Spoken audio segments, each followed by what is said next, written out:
കൊച്ചേ,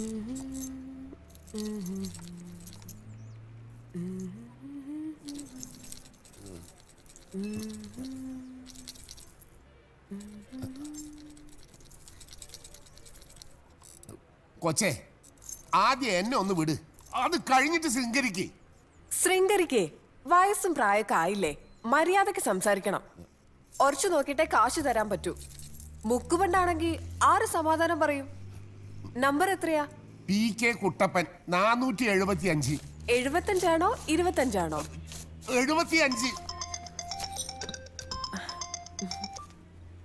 ഇപ്പൊ വിളിക്കാടാ. 25 പറഞ്ഞത്. എന്റെ കൊച്ചെ 75. 475. ഒരച്ചൊരച്ച് പാതിയിലേറെ കട്ടയിലുമായി. ക്ഷമിക്കുന്നതിനൊക്കെ ഒരു അതിരുണ്ട് കേട്ടോ. എന്താ കുട്ടപ്പൻ ചേട്ടാ, എന്താ പ്രശ്നം? മോന് ഫേസ് അടക്കാനുള്ള അവസാന തീയതിയാ. ഇന്നുകൂടി അടച്ചില്ലെങ്കിൽ അവന്റെ ഒരു കൊല്ലം പോകും. അതിന് മാല പണയം വെക്കാൻ വന്നപ്പോ ഇയാൾക്കൊരു പിള്ളേര് കളി. വെയിറ്റ് നോക്കിയോ? ആരോട് ചോദിക്കുന്നില്ലേ? എത്ര വേണ്ട? 10,000.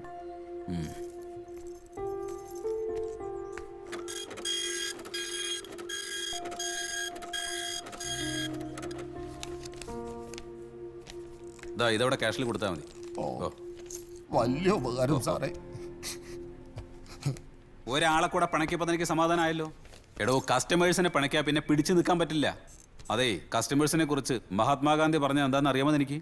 A customer is the most important visitor in your premises.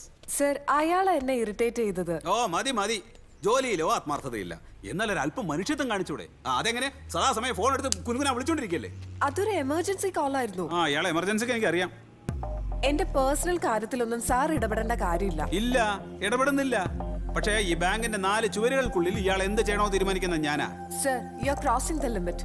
Sir എന്റെ മാനേജർ ആണെന്ന് വെച്ച് എന്തും പറയാമെന്ന് വിചാരിക്കണ്ട. എടി കൊച്ചെ, ഇട്ടിയമ്മ ചാടിയ കൊട്ടിയമ്പലം വരെ. നീയേ പെണ്ണ, വെറും പെണ്ണ്. വെറും പെണ്ണെന്നോ? Son of a bitch. എന്നിട്ട് താൻ അതും കേട്ട് മിണ്ടാതങ്ങ് നിന്നോ? ഞാൻ എന്ത് ചെയ്യാനാ ചേച്ചി? അയാൾ എന്റെ മേലുദ്യോഗസ്ഥനല്ലേ? Hey, no no no. ഇത് മേലുദ്യോഗസ്ഥനും കീഴുദ്യോഗസ്ഥനും തമ്മിലുള്ള പ്രശ്നമല്ല, സ്ത്രീയും പുരുഷനും തമ്മിലുള്ള പ്രശ്നമാണ്. ഇതങ്ങനെ വെറുതെ വിടാനൊന്നും പറ്റില്ല. പുരുഷ മേധാവിത്വത്തിന്റെ പ്രതീകമാണ് അയാൾ. അതെ അതെ. ചിരിക്കാൻ പാടില്ല, മേക്കപ്പ് ചെയ്യാൻ പാടില്ല. ഇതെന്താ അടിമപ്പണിയോ? പണിസ്ഥലങ്ങളിൽ സ്ത്രീകൾക്കെതിരെയുള്ള അതിക്രമങ്ങൾ വർദ്ധിച്ചു വരുന്ന ഈ സാഹചര്യത്തിൽ അതീവ ഗൗരവത്തോടു കൂടി വേണം നമ്മൾ ഈ വിഷയത്തെ സമീപിക്കാൻ. ഞാൻ അവളോട് പലവട്ടം പറഞ്ഞതാ കരാട്ടെ പഠിക്കാൻ.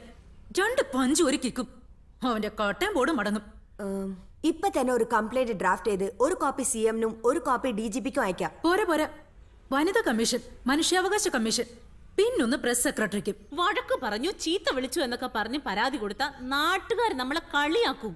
4 ആള് കേൾക്കുമ്പോ ഒരു സുഖമൊക്കെ വേണ്ടേ? A solid ground. എന്നാ പിന്നെ പീഡനം ആയിക്കോട്ടെ. പറയാനും സുഖമുണ്ട്, കേൾക്കാനും സുഖമുണ്ട്. അപ്പൊ ഗോവിന്ദകുട്ടി മാക്സിമം നാറുകയും ചെയ്യും. കംപ്ലൈന്റ് കൊടുക്കാൻ വരട്ടെ. ആദ്യം ഈ കൊഞ്ഞാണനെ നമുക്ക് നേരിട്ടൊന്ന് കാണാം, മുഖാമുഖം. A face to face encounter.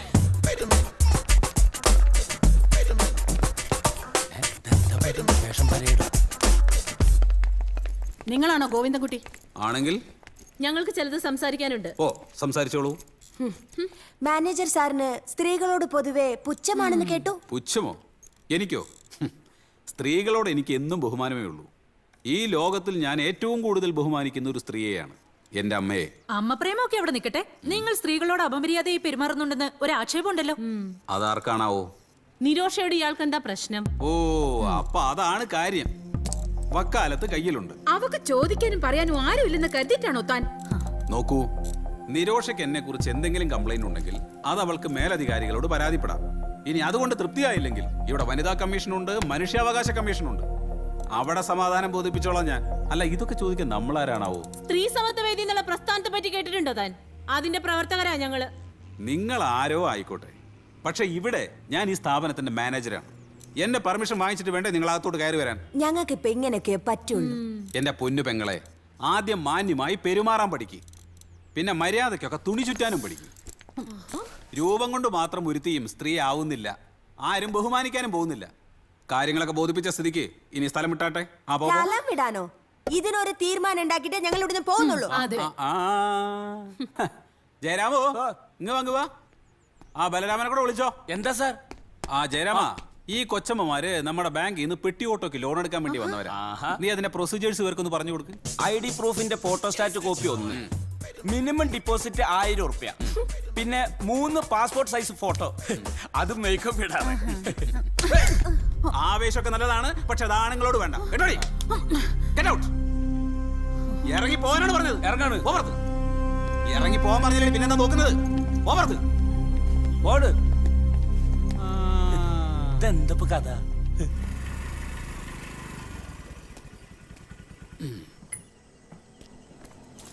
Manju,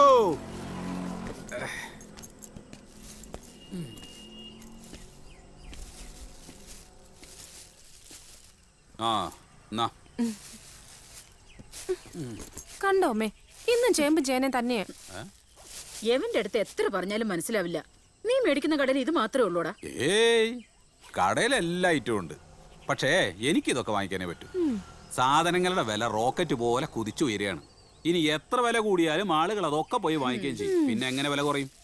നിന്റെ ഈ കാഴ്ചപ്പാട് സിദ്ധാന്തം കാരണം വായിക്ക് രുചിയായിട്ട് വല്ലതും കഴിച്ച കാലം മറന്നു. അപ്പുവിന്റെ സങ്കടം കാണുമ്പോഴാ. അമ്മ പറയുന്നത് കേട്ടാ തോന്നും എനിക്കിതിൽ ഒരു വിഷമമില്ലാന്ന്. ഇതൊരു സഹന സമരമാണ്. ഇവിടെ സെന്റിമെന്റ്സിന് ഒരു സ്ഥാനമില്ല. പിന്നെ നീ ക്യാബേജും തക്കാളിയും വാങ്ങിക്കാത്ത വിവരം അപ്പോഴേ ഇന്റർനെറ്റ് വഴി അറിയും. ആ നിമിഷം അയാള് വിലയും കുറയ്ക്കും. ഒന്ന് പോടാ അവിടുന്ന്. ഈ പെങ്കൊച്ച് കുടുംബത്തിൽ പിറന്നായതുകൊണ്ട് നിനക്ക് കൊള്ളാം. വേറെ വല്ലവരും ആയിരുന്നെങ്കിലേ ഈ ചേന എടുത്തതിന്റെ മുഖത്തെറിഞ്ഞേനെ. അങ്ങനെ പറഞ്ഞു കൊടുക്കമ്മേ. ആ മോളൊരു കാര്യം ചെയ്യ്. ഈ ചേനയും ചേമ്പും പിന്നെ അവന്റെ കാഴ്ചപ്പാടും കൂടെ സമാസമം ചേർത്ത് ഒരു കാഴ്ചപ്പാട് കൊണ്ടാട്ടം ഉണ്ടാക്കി അവൻ അങ്ങോട്ട് വിളമ്പി കൊടുക്ക്. സ്വന്തം മക്കളെ പുച്ഛിച്ച് സംസാരിക്കുന്നത് ഒരമ്മയ്ക്ക് നല്ലതല്ല. ഞാൻ ഒരാണിന്റെ കൂടെ പൊറുക്കാൻ തുടങ്ങിയിട്ട് വർഷങ്ങളായി. തുടങ്ങി. കുടുംബം നോക്കുന്നത് എങ്ങനെയാണെന്ന് നീ നിന്റെ അച്ഛനെ കണ്ടുപഠിക്ക.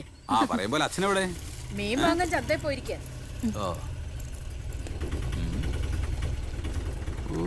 കാരണം ഒരു സൗകര്യത്തിലാണല്ലോ. 30 ഉറുപ്പിക മീൻ വാങ്ങിക്കാൻ 50 ഉറുപ്പിക ഓട്ടോ.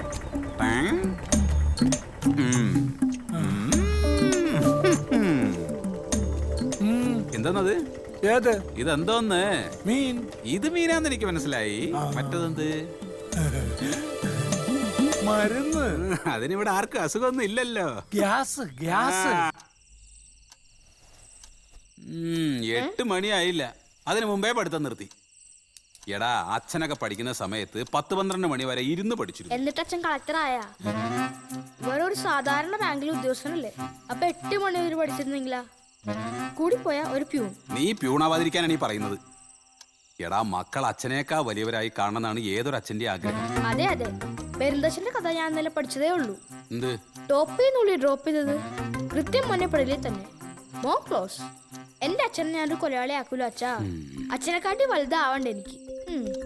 എന്താ ബഹുമാനോട്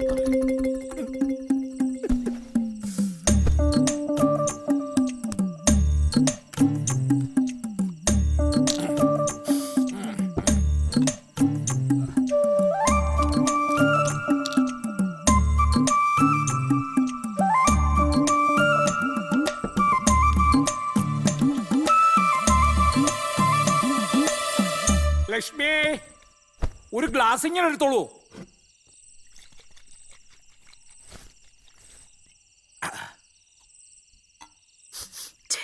വല്ലാത്തൊരു നാറ്റം. അതരിഷ്ടം. അച്ഛാ, ചുമ എങ്ങനെയുണ്ട്? അരിഷ്ടം കഴിച്ചിട്ട് ഭേദമുണ്ടോ? ബെസ്റ്റ് അരിഷ്ടം. പിടിച്ചു കെട്ടിയ പോലെ ചുമന്നത്. ഇന്നലെ രാത്രി ചുമച്ചിട്ടേ. അയ്യോ, എനിക്ക് ഭയങ്കര ചുമ. എന്നവനോട് കൊടുക്കുന്നത്. ഇത് വെറും വയറ്റിൽ എങ്ങനെ? നിങ്ങൾ വെറും വയറ്റിലല്ലേ കഴിച്ചത്? അപ്പൊ അവന് അങ്ങനെ പറഞ്ഞു കൊടുക്കാം. അമ്മ എങ്ങോട്ട് എന്നാണാവോ പെട്ടെന്ന് ഇങ്ങനെ ചുമ? തല തോർത്തഞ്ഞിട്ടായിരിക്കും. സൂപ്പർ. കള്ളനോ? കള്ളനോ? ഈ വീട്ടിലോ? കള്ളൻ ഗോപാലിന്റെ വീട്ടിൽ വേറൊരു കള്ളനോ? അസംഭവ്യം അമ്മേ, അസംഭവ്യം. കള്ളൻ ഗോപാലിനോ? അതാരാ?